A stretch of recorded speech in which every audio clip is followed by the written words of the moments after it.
For 17 years I trusted my best friend with everything. My secrets, my marriage, my home. She was the sister I never had. But one night, she accused me of stealing something priceless from her house. Her lie destroyed my reputation, my job, my marriage, my entire life. 3 months later, her husband appeared at my door with a USB drive. And what he showed me, it proved she had planned the entire thing, every painful moment, just to ruin me. And that was the day I stopped being the victim and started planning my revenge. My name is Ava, and this story begins long before the betrayal. I met my best friend Lena when we were both 9 years old. She moved into the house next door carrying a purple backpack and crying because she lost her cat. I helped her find it. From that day on we were inseparable. Sleepovers, birthdays, heartbreaks, we shared all of them. Even when we grew up, got married and started our own lives, we still talked every single day. Our husbands, Daniel and Mark, became good friends too. We'd travel together, host dinners, celebrate holidays as one big family. People often joked that we were practically sisters. I believed that. God, I wish I hadn't. It was Lena's 30th birthday, a big celebration. She wore a sparkly gold dress and the house was full of relatives, coworkers and friends. At one point during the evening she called me upstairs. Can you help me find the necklace Daniel bought me? A diamond necklace. Extremely expensive. We searched her bedroom for a few minutes but I didn't see it. I shrugged. Maybe you misplaced it somewhere else? She sighed dramatically but said nothing. We went back down. The party continued. Nothing seemed wrong. Until 2 days later. I was at work when I received a call from Lena. Her voice was icy. Ava, I know you took the necklace. I laughed at first because I thought it was a joke. But then she repeated. I know it was you. I have proof. My stomach twisted. What proof? How could you think I would? She hung up. 10 minutes later, police arrived at my office. They escorted me out of the building in front of all my coworkers. The humiliation. I still feel it in my bones. They searched my bags, my desk, even my car. Nothing. But the damage was already done. People recorded videos, whispered, stared. I was suspended until further investigation. When Mark found out, he didn't defend me. He didn't yell. He didn't comfort me. He just said, "Did you do it?" That shattered something inside me. I whispered, "No, I would never." He didn't reply. That night he slept in the guest room. I cried silently on the floor of our bathroom. The next morning, Lena had already posted cryptic messages on social media. Imagine thinking you know someone, and then they rob you. Never trust jealous people. Her relatives commented. Her coworkers commented. People who had attended the party commented. Everyone assumed she was talking about me. My reputation? Gone in 24 hours. A week later, Lena told the police she found the necklace's empty box in her bathroom and claimed she had seen me sneak upstairs alone.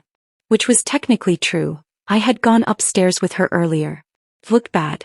My employer fired me. Mark asked for a temporary separation. My parents begged me to apologize to Lena just to end the drama. I didn't. Because I knew I was innocent.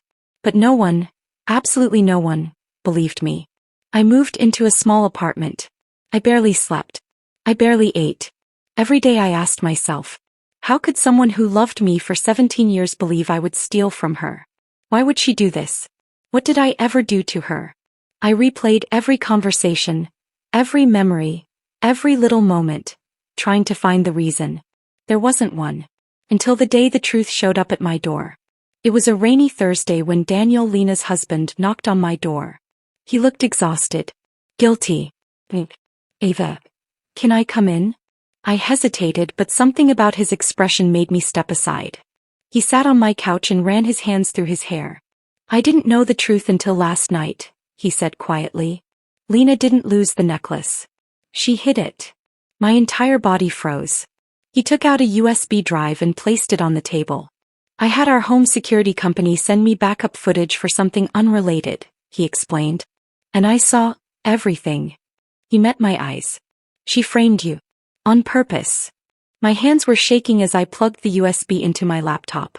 The video showed Lena placing the necklace inside a shoebox. Hiding the shoebox inside the air vent. Practicing crying in the mirror. Recording a video on her phone saying, I know Ava took it, she was the only one upstairs. I felt nauseous. But Daniel wasn't done. There's more. Another clip showed her deleting messages on her phone. Messages she had sent herself pretending to be me, threatening her, calling her names. She had planned this weeks in advance. Why would she do this to me? I whispered. Daniel sighed. She's been jealous of you for years. Your marriage, your job, your family, the attention you get, everything. I shook my head. That makes no sense. She was always the confident one. He cut me off. Ava. She said that ruining you would make her feel better about herself. My heart dropped into my stomach. I suddenly remembered a moment from the party. She was staring at me while I danced with Mark.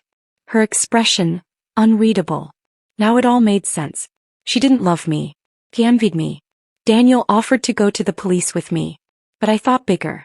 She ruined my job. I'd ruin her credibility. She destroyed my marriage. I'd shatter her carefully constructed reputation. She humiliated me publicly. Fine. I would return the favor. Legally, cleanly, and with hard evidence. What came next was methodical, cold, and satisfying. I hired a lawyer. A very expensive one. We filed a defamation lawsuit, a harassment complaint, a false police report complaint, a civil claim for job loss damages. When the police watched the footage, their jaws dropped. The detective who had arrested me personally apologized. Then the police turned their investigation onto her. Since she used social media to destroy me, I used social media to expose her. I posted the video, blurred faces for legality but obvious enough. The internet exploded. Her coworkers commented. Old friends commented. Relatives commented. People she had manipulated for years finally saw her true colors. She panicked. She deleted her profiles. But it was too late. Screenshots spread everywhere. Daniel filed for divorce after seeing the footage. She needs help, he told me. But I can't be part of her life anymore. He moved out. She begged him to come back. He refused. And suddenly the woman who had once tried to ruin my life lost everything. Her marriage. Her friends. Her job. Her reputation. And then came the final blow. When she walked into the courtroom, she looked nothing like the glamorous, confident Lena I once knew. She looked small, broken, terrified. My lawyer played the video. The judge paused the footage and asked her, "Do you understand the severity of what you did?" Lena burst into tears. She admitted everything. Her punishment. A criminal record. Mandatory therapy. Compensation for my losses. Compensation for defamation. Court fees. A restraining order to keep her away from me. I walked out of that courtroom with my head held high for the first time in months. My job offered to rehire me. Mark begged to come back. But I said no. I needed a fresh start. I deserved peace. I moved to a new city, started a new career, and connected with new people. Daniel and I stay in touch, strictly as friends. As for Lena, I haven't heard from her in over a year. Sometimes I wonder if she regrets what she did. Sometimes I wonder if she lies awake realizing she destroyed herself trying to destroy me. But the truth is, I don't care anymore. My life is better without her. And I finally learned one of the most painful and powerful lessons. Sometimes the people we love the most are the ones who hate us the deepest.